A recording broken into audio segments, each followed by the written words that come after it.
What's up, guys? Welcome back to Cool Fred's Garage. This Cool Fred here, back with another classic ride. This time around, it's a 1978 Chevy Malibu Classic. So this car right here that you see behind me, I'm gonna be doing some stuff to it, and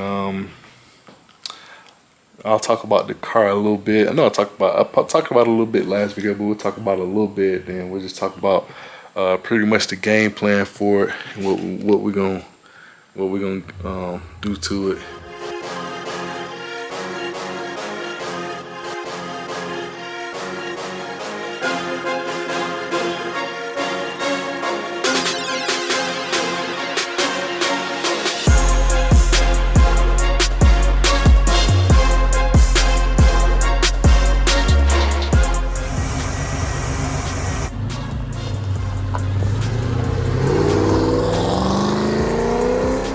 So thank you guys for checking out Cool Fred's Garage.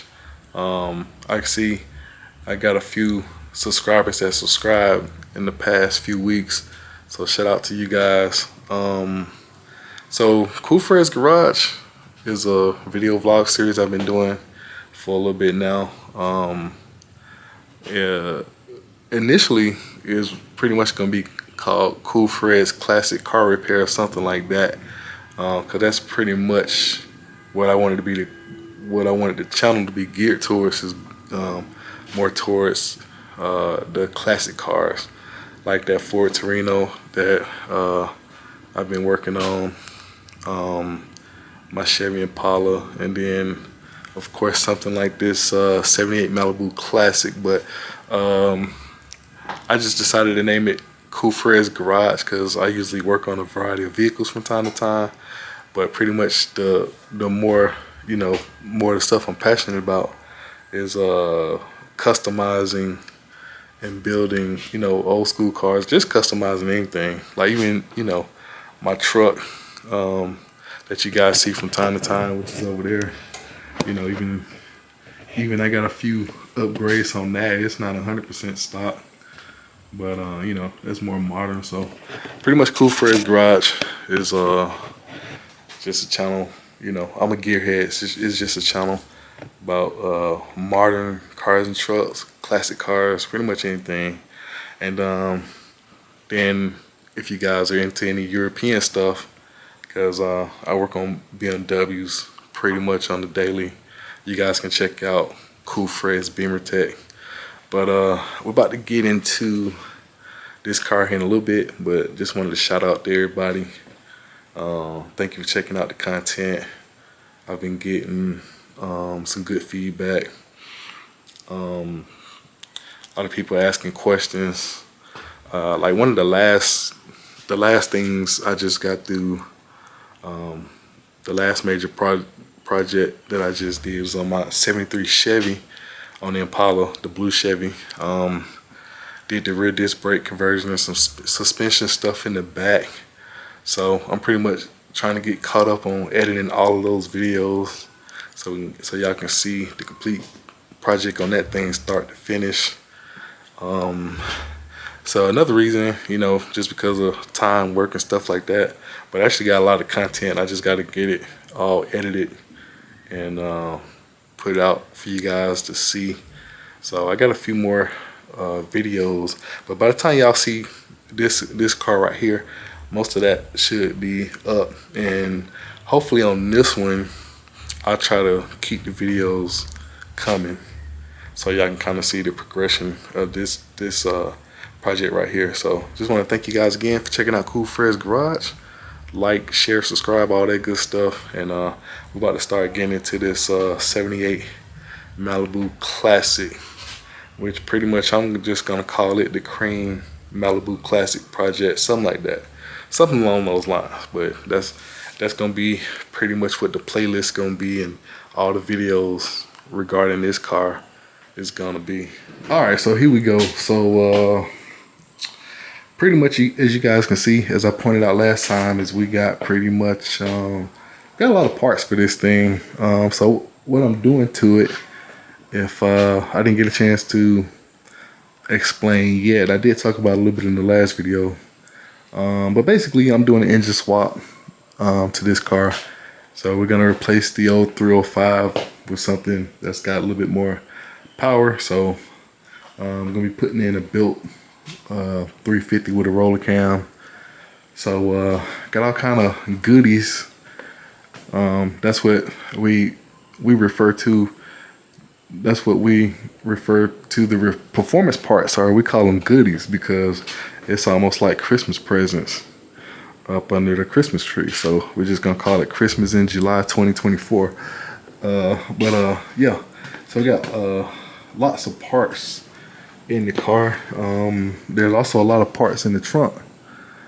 Got parts in this box right here, and I got another box over there by the wall with some more parts in there. But some of you guys that are gearheads, you pretty much already probably know what some of this stuff is. But pretty much that's kind of gonna be one of the first thing I'm gonna do. Is just basically kind of briefly just kind of check through and just take a glance at all the parts. So so the customer, you know, me and him been talking. Of course, I known him for a while. He graduated from high school with me, and you know, he's impressed by some of the work that I've done on other cars, and my car included. And you know, just wanted somebody he can trust to get this knocked out for him. So I'm happy to make his dreams come true. But before I kind of get started, like I said, the first step, I'm pretty much just gonna check through the parts. I am gonna kind of turn the car around so I don't have to back it in and out, or push it in and out rather. So that way I can easily snatch the old engine out and stuff like that. But I kind of made like a little checklist, kind of, you know, printed something out, just a little, kind of like a little guideline or a roadmap. So this right here just helped me stay on track. So usually when you take your car to a shop, a custom shop, or any type of shop, if you're getting anything done like this, they're pretty much gonna have, I guess, they're gonna have different steps or different phases. They may refer to it as step 1 or phase 1 or whatever of that build or whatever. So pretty much this is what I got. I mean, there are gonna be some things in between, and I can kind of freestyle some of this stuff, but some of the first 3 things or the first 4 things are kind of things I need to stick to and do in order. All right, so pretty much I just printed this out, like kind of like a little guideline or a roadmap that just kind of helped me, you know, stay on task. So pretty much like the first thing I just mentioned to you guys is I'm gonna inspect the parts and check parts inventory. Like I said, me and the client, we've been kind of speaking and talking about this build for a little bit, so I kind of know, you know, some of the stuff that he wants to do in the direction he wants to go with it. But basically, we kind of, you know, some stuff, you know, he wanted, but some stuff, you know, he asked my expertise of, you know, which are the better parts to go with, or this, that, and the other. So I kind of help him pick out, you know, a few of the things just to kind of make sure that it's right for the application. But so I'm gonna kind of go through, inspect the parts, see what we got, see what's missing. I pretty much got everything, because when he dropped it off, when he dropped the car off, I kind of like briefly looked through everything, so I kind of know, like, I got all the major things that we need kind of checked off. But just need to just go through and just see if there's anything miscellaneous. So I'm pretty much not like gonna go through and kind of check every single thing. Well, I'm gonna check every box and kind of look in there and be like, okay, yeah, that's good, stuff like that. But just kind of checking to make sure I got all the necessary things. Then I can kind of make notes of the things that I do need. So so next up, gonna remove the old engine and trans. We got new motor mounts, gonna put those in. Gonna swap all the needed parts over to the new engine, like cooling fittings. We gotta put some block off plugs and things like that in there. Then we're gonna install the starter and the headers, and then we're gonna install the belt drive with the accessories, and do the radiators, the fan, and fan controller, and then do the gauges and the tack. So stuff like that, kind of pretty much, you know, just gonna keep me, you know, just keep me organized and stuff like that. So it's a good idea to kind of make a checklist of the kind of the things you want to do to your ride and put them in a order and things like that. So there's like some stuff on here be freestyle, like it may be some things I might have missed, but this is just the core of the things that I need to do to get this thing rocking and rolling. All right, so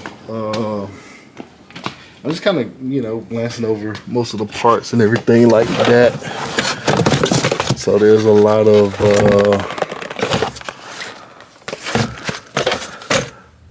stuff in there, but the speed shop who built this engine, they did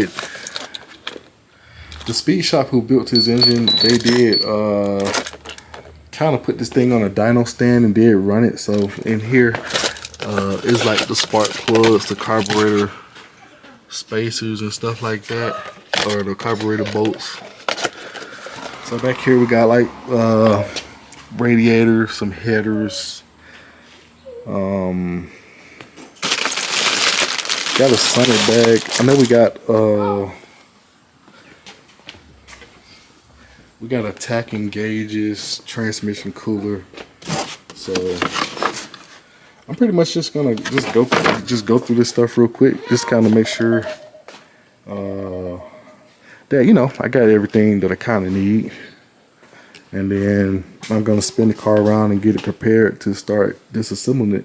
All right, so I pretty much got step one out of the way. I went through, I've looked at all the parts and everything like that, and I mean, he's pretty much done a lot of his research, and he's got all the right parts. I mean, I gotta send a special shout out to the customer for doing the research and finding all the right stuff. So yeah, he's even got a few things in here that I didn't think you can get, but pretty much you can get anything for a G body.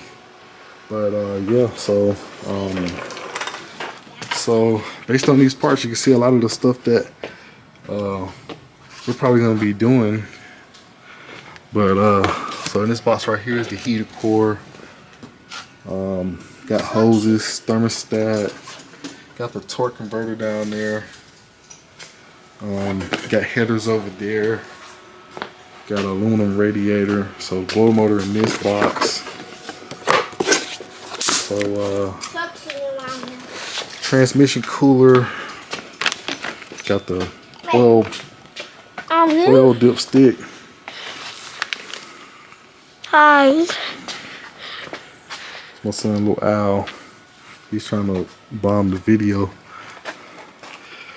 But yeah, so we got all the necessary parts, so that we need. So I don't think it's any. I mean, it's a couple little miscellaneous things that we need, like some heat shrink. Some heat wrap for the for like the start, you know, to go around the starter between there and the headers to protect some of the wires and stuff. But pretty much got everything we need. So got everything we need. All right, so another thing I kind of did, like just kind of going through, checking some of the stuff, like some of the stuff, because some of the stuff I'm gonna need right away. Some of the stuff can kind of wait till later. So I know this right here is the AC box seal kit. So I just kind of took my Sharpie and just marked you know, some of the stuff, like these are the battery terminals right here. Got the fans fuse, the fuse holders for the fans. Got fuel line, AC control boxes in there. So got the headers. I already talked about the radiator. Got a new blower motor. So got all the engine and transmission mounts in this box right here. All right, so right here in this box right here, so this is actually one of the things that I didn't know that you could get for these or anybody made. But this is like the coolant reservoir. It's a brand new It's even got like the kind of GM coolant reservoir cap for it, for the vent line, and also it's nice radiator support. So I remember mentioning to him that I may have to make some custom brackets or something for the radiator support, but I can see that that's already in the box. So only thing that we may have to get is some rubber, the little rubber support mounts that go right there. So may have to get those. But other than that, everything looks good. So, and a lot of times I see stuff like that. What I'll do is typically I'll research the company, and that's Dixie Restoration Depot. So I normally look them up and try to, just see what they sell, because I'm impressed by this kit. So, because it's nice to be able to get these coolant reservoirs, and I'm sure maybe Classic Industries or somebody like that might have them for the Monte Carlo or something like that. But it's kind of cool to see that you can still get, a lot of this stuff that's hard to come by, or I would think that it's hard to come by. But I guess for the real G-body guys, they kind of know these things in and out. So I looked through all the parts. You can see we got coolant and oil and transmission fluid over here. So look through all the parts. Everything looks good. And pretty much just ready to start rocking and rolling on this thing. All right, so here we go. So hop in here.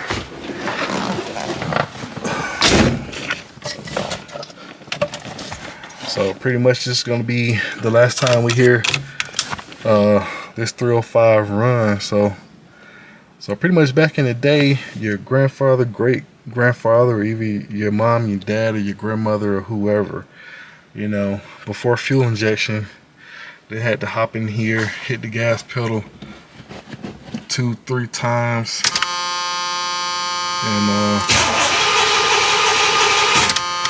and they would say, ooh baby, come on, start baby. That's what they would say. So out on a nice cold day, you hear this thing trying to start. That's because of the good old carburetor. Now what I will say is this thing, it fires on up. Like after it's ran for a while, there's like no trouble starting it. But there we go.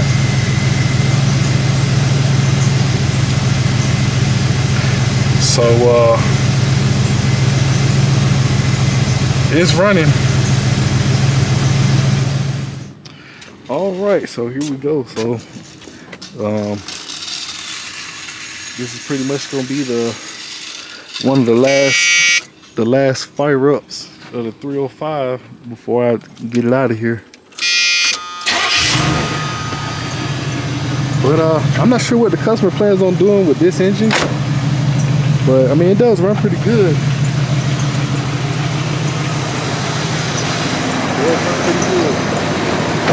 It runs nice and smooth, almost like a sewing machine.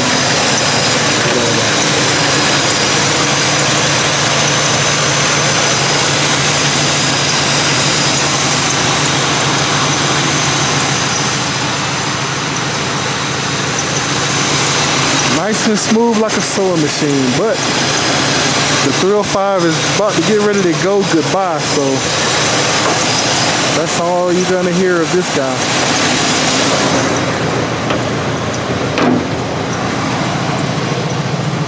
All right, so I got it in here, backed in real nice and good, so I can get to everything. So I'll be able to kind of comfortably get to everything around the car to work on it and stuff like that.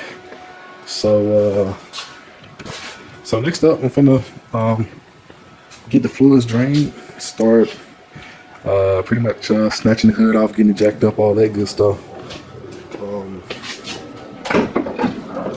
Then I'll start to get this engine out. So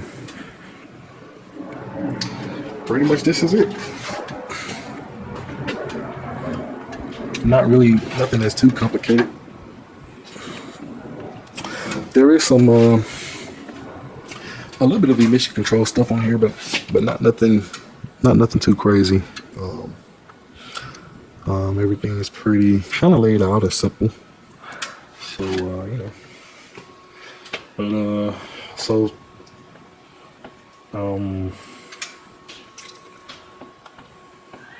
just taking a moment just to kind of just think of everything. So pretty much what I'm probably gonna do is just I'm probably just gonna get a few pictures of a few major things, so I can get certain stuff hooked up. So pretty much a lot of this stuff is going away. There's pretty much gonna be, you know, no emission control stuff and things like that. I will retain the vapor canister and like the PVC system and stuff like that. So still need to be able to kind of connect the power brake system over there. So we'll still need that and stuff like that. But a few things to kind of pay attention to is we're going from this 2-barrel carburetor over to the 4-barrel carburetor. So but you kind of see, like in some of the wiring, looks like somebody added a ground or something here. So a lot of times, you know, that's kind of stuff that guys would do to kind of just temporarily keep these things up and running. But I'm just kind of just taking note of how a lot of things ran. So I'm gonna take a few just pictures, just something that I can just kind of, I mean, a lot of people, they'll just be like, hey, you know, it's a small block Chevy, how hard can it be? But some cars are different from car to car. I see there's some type of vacuum line here on this transmission. Oh, that actually goes to the AC. So just to have a manifold vacuum over to the this what they call it's a vacuum reservoir over here. So a lot of the GMs had that. So they had some little ball thing. Some of the bigger cars had it, like on the plastic fender there. Basically, it's just a vacuum reserve for the AC system, because all the flaps and stuff on the inside are vacuum controlled. So this right here is the heater control valve. And at first I thought I was going to have to reuse that, but the client actually has like a inline, it's basically a inline hose vacuum control valve that basically it just goes in line with the hose. So he's able to still use that same functionality to basically, when the AC is on, to basically block the heater flow through the AC system. So that's kind of cool. So instead of having to use this old rusty unit here that's old, it may not even work, but you can take a vacuum gauge pump and check it. But you know, it's just good to take inventory of what you got going on. Actually, speaking of that coolant reservoir, this is the original one here.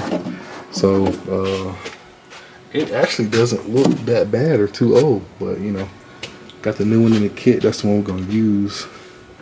But you can kind of see a big difference between this fan shroud here. So a lot of the GMs, they had this fiberglass or plastic 2-piece fan shroud that was similar to the one on that box Chevy.